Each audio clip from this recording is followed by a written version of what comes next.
ඉතින් කොහොමද යාළුවනේ අදත් ඔයාලා හැමෝම ගොඩාක් ආදරෙන් පිළිගන්නවා. අද 2025 මාර්තු මාසේ 24 වෙනිදා අපේ අකී බබාට මාර්තු 12 වෙනිදාට මාස 6 සම්පූර්ණ වුණානේ. ඉතින් අද තමයි බබාට මාස 6 බෙහෙත් එක විදින දවස. පුරුදු විදියට බබාට උදෙන්ම මම කෑම කෑවුවා. දැන් 7:30ට වගේ ඇති වෙලාව. මේ දවස්වල බබා ටිකක් උදේම හැරෙන නිසා මම 7-8 අතර බබාට කොහොම හරි උදේ කෑම එක දෙනවා.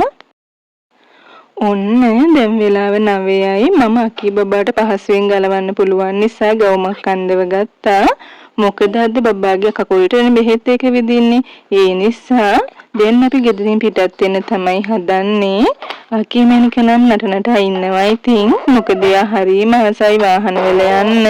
ඒත් අද ටිකක් බයයි. දැන් බබාට ටිකක් තේරෙන නිසා හඬයිද කියලා හිතෙනවා.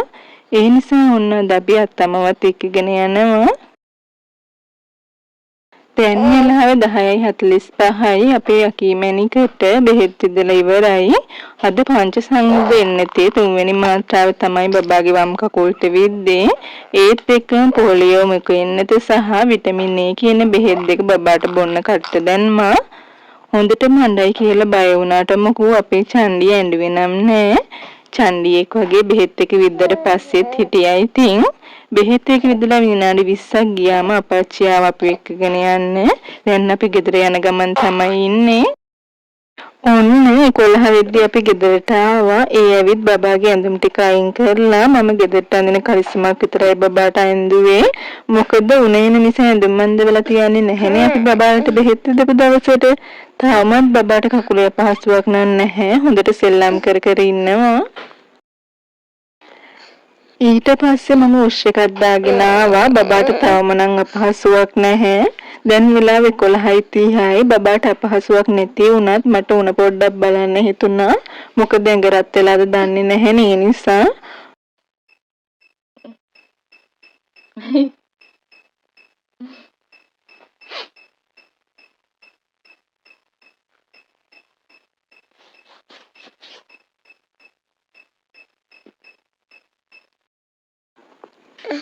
බබාට උණ නම් ඇවිත් තිබුණේ නැහැ. උෂ්ණත්වය සෙල්සියස් අංශ 35.6ක් තමයි මේ වෙලාවේ බබාගේ තිබුණේ.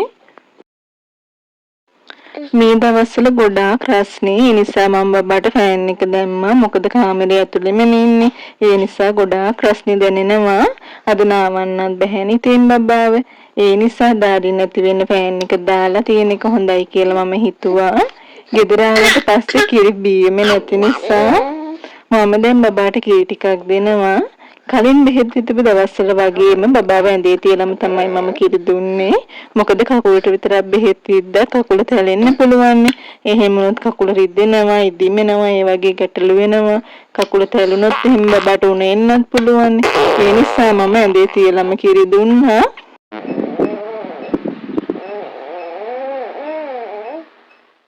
දොළහ වගේ එනකොට බබාට නිින්ද ගියා. ඇඬුවේ නැති වුණාට අමාරු ඇතිනේ ඉතින්. ඒ නිසා නිින්ද යන්නේ නැති. ඒ නිින්ද පැය භාගයක් විතර නිදාගෙන බබා හැරුණා. ඊට පස්සේ මම බබාට පළතුරු කවන්න තමයි හදන්නේ. මොකද උදේ කාලා ගියාට පස්සේ පළතුරු දුන්නේ නැහැනේ මම. ඒ නිසා ඔන්න බබාට කෙසෙල් ගෙඩියක් හදනවා මම කන්න දෙන්න.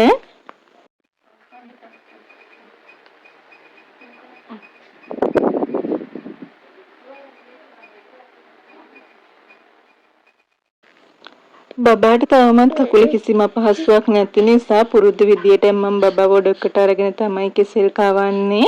මොකද ඉතින් ඇඳේ නිදි කරවලා අපිට කෑම කවන්න බැහැනේ. බබාට පිටුගුර යන්න පුළුවන්. ඒක පොඩ්ඩක් අනාරක්ෂිත නිසා මම පුරුදු විදියට බබාව මේ විදියට ඔඩොක්කට ගත්තා.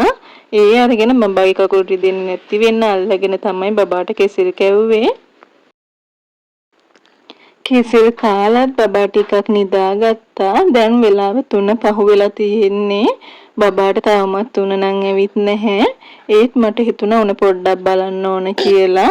මොකද ඉතින් මට හිතට බයයි බබාට උණ ඇවිද්ද, බැලුවේ නැත්නම් උණ වැඩි වෙයිද, අතර රස්නේ දැනෙන්නේ නැද්ද කියලා. ඒ නිසා ඔන්න මම ආයෙමත් බබාගේ උණ බලනවා. ඔන්න මේ වෙලාව වෙද්දි කලින් තිබ්බ උෂ්ණත්වයවත් නැහැ. 34.8ක් තමයි බබාගේ ඇඟේ උෂ්ණත්වය තියෙන්නේ. ඒ කියන්නේ ඉතින් බබාට උණ පොඩ්ඩක්වත් නැහැ. උනාවෙත් නැහැ. ඒ වගේම බබාට කකුලේ අපහසුාවක් පේන්නෙත් නැහැ. මේ විදියට බබා පුරුදු විදියට සෙල්ලම් කර කර ඉන්නවා. ඉතින් ඔන්න බබාට අපහසුාවක් නැති නිසා කාමරේම තියෙන එක පවුනේ. ඉතින් ඒ නිසා මම බබාව එළියට අරගෙන ආවා. ඒ ඇවිදින්න මම දැන් මේ බබාගේ කෑමක් කවන්න තමයි සූදානම් වෙන්නේ. අපිට බෙහෙත් ඉද්දට පස්සේ එතන හිටපු මිස් කෙනෙක් අපිව දැනුවත් කරා බබාලට ඉක්මනින් ඇලර්ජි වෙන කෑම දෙන්න එපාද. මොකද බබාලා කෑමක් ඇලර්ජි වෙලා පළු වේද ඒ වගේ දෙයක් වුණොත් එහෙම අපිට එකවරම හොයන්න බැහැනේ බෙහෙත් එක ඇලර්ජි වෙලාද කෑමක් ඇලර්ජි වෙලාද එහෙම කියලා. ඒ නිසා අපිව දැනුවත් කරා කිරි ආහාර මස් මාළු වගේ දේවල් අද පොඩ්ඩක් දෙන්න එපා කියලා. ඒ නිසා ඉතින් බත් පරිප්පු එළවලු වගේ දේවල් එකතු කරලා තමයි මම බබාට අද කෑම එක සූදානම් කළේ. ඒ විදිහට සූදානම් කරගත්ත කෑම එක මම පුරුදු විදියට පුරුදු ප්‍රමාණයෙන්ම බබාට අද කෑමට දුන්නා. ඔන්න දෙයියන්ගේ පිහිටෙන් අපේ බබාට තවමත් නම් කිසිම පහසුවක් නැහැ. ඒ නිසා ඉතින් මම පොඩ්ඩක් ඔන්න පුරුදු විදියට බබා උඩට වඩා ගත්තා. මොකද ඉතින් දැන් පොඩ්ඩක් තේරෙන නිසා සෙල්ලම් වයසේනේ එකම විදියට ඉන්නේ නැහැ. ඉතින් අර වෙනදා වගේ සෙල්ලම් කරන්න වටපිටාව බලන්න එයාට ඕන. ඒ නිසා ඔන්න ඉතින් මම පුරුදු විදියට මේ විදියට කකුල තද වෙන්නේ නැති විදියට හරින් පරිස්සමින් බබාව පොඩ්ඩක් වඩා ගත්තා. මොකද ඉතින් යට අපහසුකුත් නැහැනේ. ඒ නිසා ඔන්න දැන් වෙලාව 4:00ට වගේ ඇති. බබාට තවමත් කිසිම අපහසුාවක් නම් ඇවිත් නැහැ. පේනවනේ පෙරලි පෙරලි ඉන්නවා. එයාට ඉතින් කිරි දෙන්නේ නැතුව ඇති මම හිතන්නේ ගොඩක් කකුල. ඉතින් උනාවෙත් නැති නිසා මම හිතුවා බබාට තෙහෙට්ටුවිනේ උදේ ඉතින් ක්ලිනික් ගියා. ඒ ඇවිදilla මේ රස්නෙට හිටියා. ඒ නිසා උණු වතුර පොඩ්ඩක් අරගෙන රෙදි කෑල්ලක් තෙමලා පිහදනවා කියලා. බෙහෙත් ඉදපු කකුල තෙමන්නේ නැතුව තමයි මම මේ විදියට උණු වතුරෙන් බබාව පොඩ්ඩක් පිහෙදුවේ. මොකද ඉතින් අද නාන්නත් නැති නිසා අපහසුයිනේ යන්නේ නිසා. අපේ බබා නාන්න හරි මාස බබෙක්. ඉතින් ඒ නිසා අද නෑවේ නැති නිසා යට අපහසුත් ඇති. අපිට උනත් රස්නේ කාලෙට ඉතින් නාන්නේ නැතුව ඉන්න බැහැනේ. ඒ නිසා ඔන්න මම බබාව හොඳට පිහදලා බේබි ක්‍රීම් ටිකක් එහෙම ගෑවා.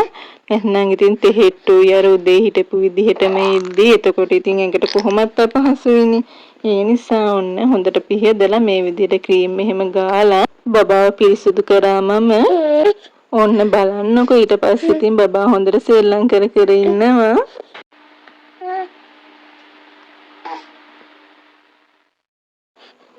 ඔන්න දැන් මේ බබා හවසට පළතුරු තමයි කන්නේ. ඉතින් කිසිම අපහසුයකුත් නැති නිසා කිසිම අසත්මිකතාවයකුත් ආවේ නැති නිසා මම පුරුදු විදියට බබාට කෑම ටික දුන්නා. බලන්නකො ඉතින් කකුල හොලව හොඳට සෙල්ලම් කර කර මෙයා කන අපූර්ව. නම් නම් නම්. අකි බබා.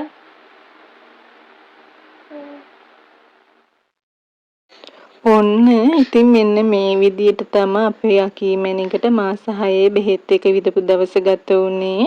කලින් බෙහෙත් විදපු දවස් වගේම පුරුදු විදියට මෙයාට ලොකුවට අපහසුතාවයක් ආවේ නැහැ.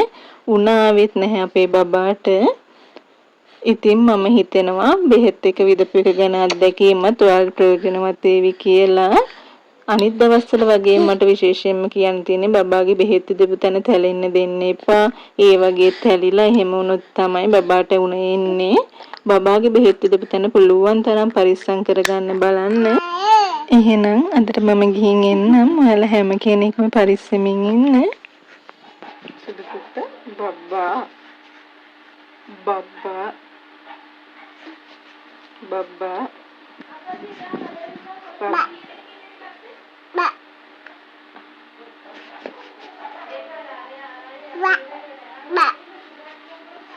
Ba.